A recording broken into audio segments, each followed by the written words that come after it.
बाळासाहेब ठाकरे स्मारकाच्या दुसऱ्या टप्प्याचं काम लवकरच सुरू होणार। कंटेंट निर्मितीसाठी प्रोडक्शन हाऊसची मदत घेणार। MMRDAनं नियुक्तीसाठी स्वारस्य निविदा मागवल्या। समृद्धी महामार्गावर 1 एप्रिलपासून टोलवाढीचा निर्णय। समृद्धीवर 19% अधिक टोल भरावा लागणार। संपूर्ण महामार्ग खुला होण्यापूर्वीच MSRDCकडून मोठी टोलवाढ। पुढील 3 वर्षांसाठी टोलवाढ लागू असणार। मुंबईजवळ ग्रीनफील्ड एक्सप्रेसवेला केंद्र सरकारची मंजुरी। JNPT ते चौक दरम्यान 6 पदरी महामार्ग उभारणार। पळसपे फाटा कळंबोली जंक्शन पनवेलच्या ट्रॅफिकवर तोडगा निघणार।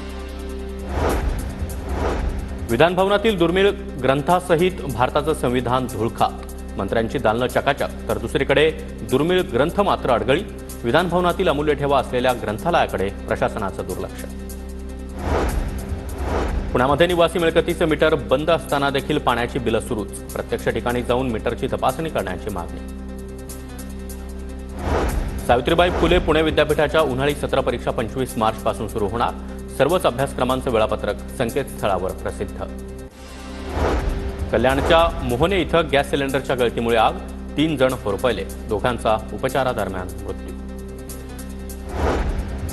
ठाण्यामध्ये थकबाकीदारांचं पाणी तोडण्याची महापालिकेची मोहीम।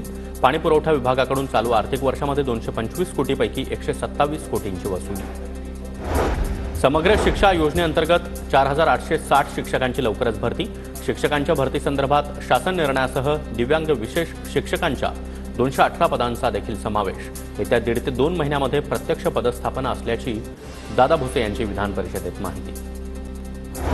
HSRP नंबर प्लेट बसवण्यासाठी नवीन डेडलाईन। 30 जूनपर्यंत नंबर प्लेट बसवण्यास मुदतवाढ। 31 मार्चपर्यंत असणारी मुदत 30 जूनपर्यंत वाढवली। राज्यातील 50% शाळांमध्ये CCTV लावण्याची प्रक्रिया सुरू।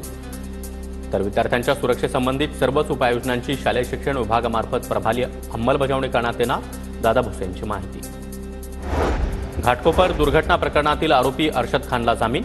इतर मुख्य आरोपींना आधीच जामीन मंजूर। त्यामुळे आपल्याला देखील समानतेची वागणूक मिळायला हवी असा दावा करत अर्शदची जामिनाची मागणी कोर्टाकडून मंजूर।